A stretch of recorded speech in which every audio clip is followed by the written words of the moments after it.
लड़की बाज पड़ोसी। ये है मिस्टर मनसुख, उम्र 60 साल। वैसे तो इनकी उम्र है राम नाम जपने की, पर मनसुख दिन रात अलग अलग लड़कियों का नाम जपते रहते हैं। अरे लड़की सुन तो, तेरा नंबर क्या है? अंकल, अभी तो आपका नंबर है, अर्थी बुक कर लो अपने लिए। अरे अभी तो मैं जवान हूँ लड़की, सफेद बालों पे मत जा। मनसुख राम को लड़कियां छेड़ने की गलत आदत थी।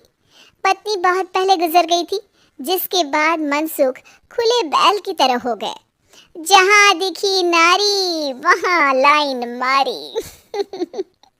मनसुख राम के पड़ोसी सोनी जी के यहाँ नई बहू आई। नाम था कल्याणी। अरे वाह बेटा कल्याणी, तेरे आते ही घर में खुशी खुशी हो गई है बेटा।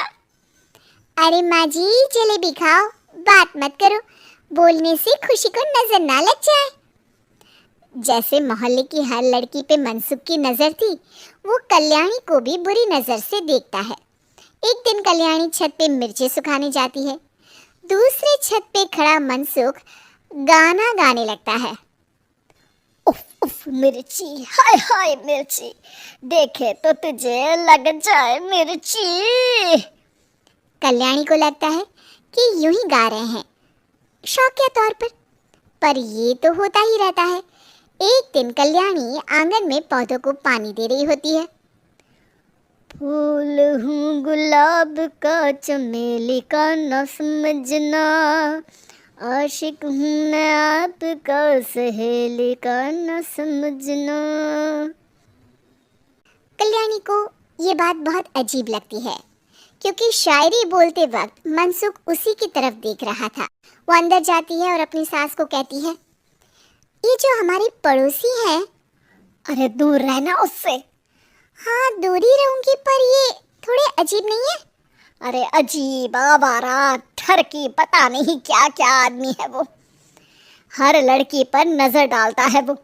उसकी उम्र की वजह से कोई उसे कहता नहीं, बाकी उसे आसपास रखना भी नहीं चाहिए। अरे पर ऐसे थोड़ी ना चलेगा, FIR करवा देनी चाहिए। हवालात में हवा और लात खाएंगी तो समझ जाएंगे। अरे यही तो दिक्कत है ना समाज की। जिसके साथ दिक्कत होती है उसको भी समाज गुनहगार समझता है। लड़की अगर बोल दे कि फलाने ने मुझे छेड़ा है, तो कुछ लोग तो ये कहने लगते हैं कि लड़की की भी रजामंदी होगी ही। ये तो है, पर कुछ तो करना ही पड़ेगा।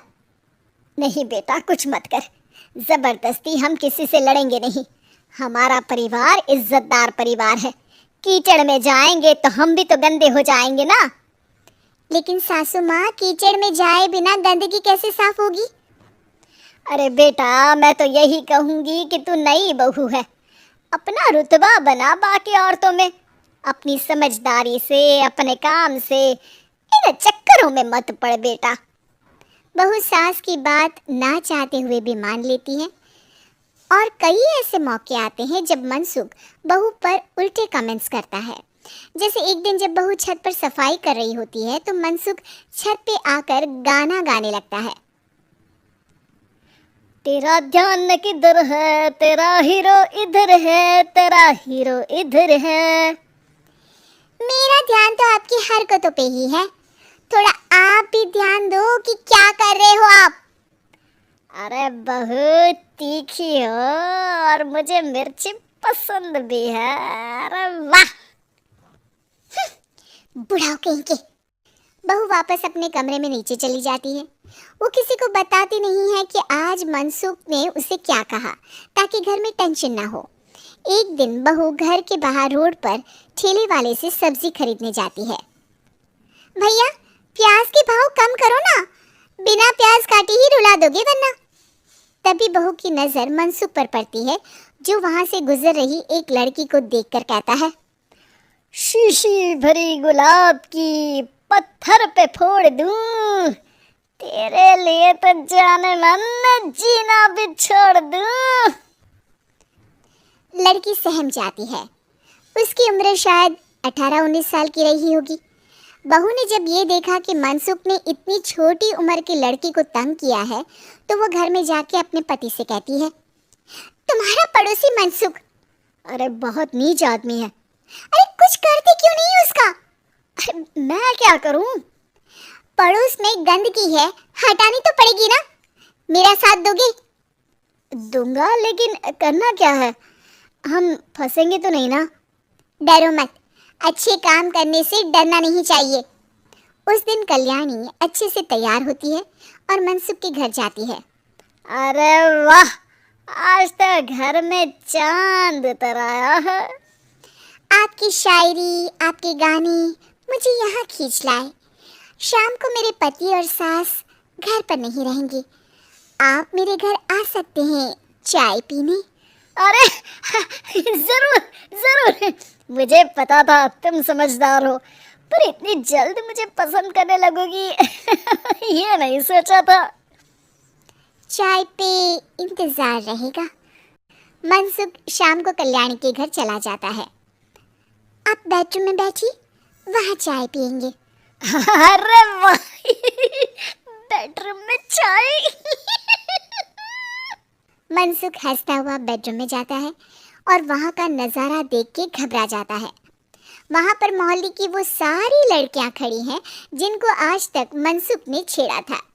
कल्याणी भी बेडरूम में जाके दरवाज़ा अंदर से बंद कर लेती है। अब बेडरूम से सिर्फ डम डम डिशुम डिशुम की आवाज़ आती है और बीच बीच में मनसुख की चीखें भी सुनाई देती हैं। अरे माफ कर दो बिटिया, अरे नहीं नहीं, अरे डंडे से नहीं, अरे लग जाएगी। बेडरूम का दरवाज़ा खुलता है और मनसुख की हालत एक लुटे फटे कौवे जैसी हो जाती है।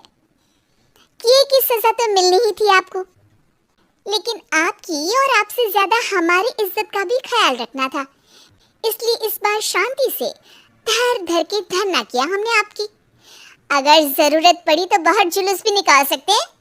आप ऐसी गलती नहीं करूँगा, मुझे माफ कर दो। बहू मनसुख को बाहर छोड़ने जाती है। मनसुख अपने घर की तरफ बढ़ता है। वैसे आपको चाय कैसी लगी? मनसुख अपने दुखते गाल पे हाथ रख के कहता है,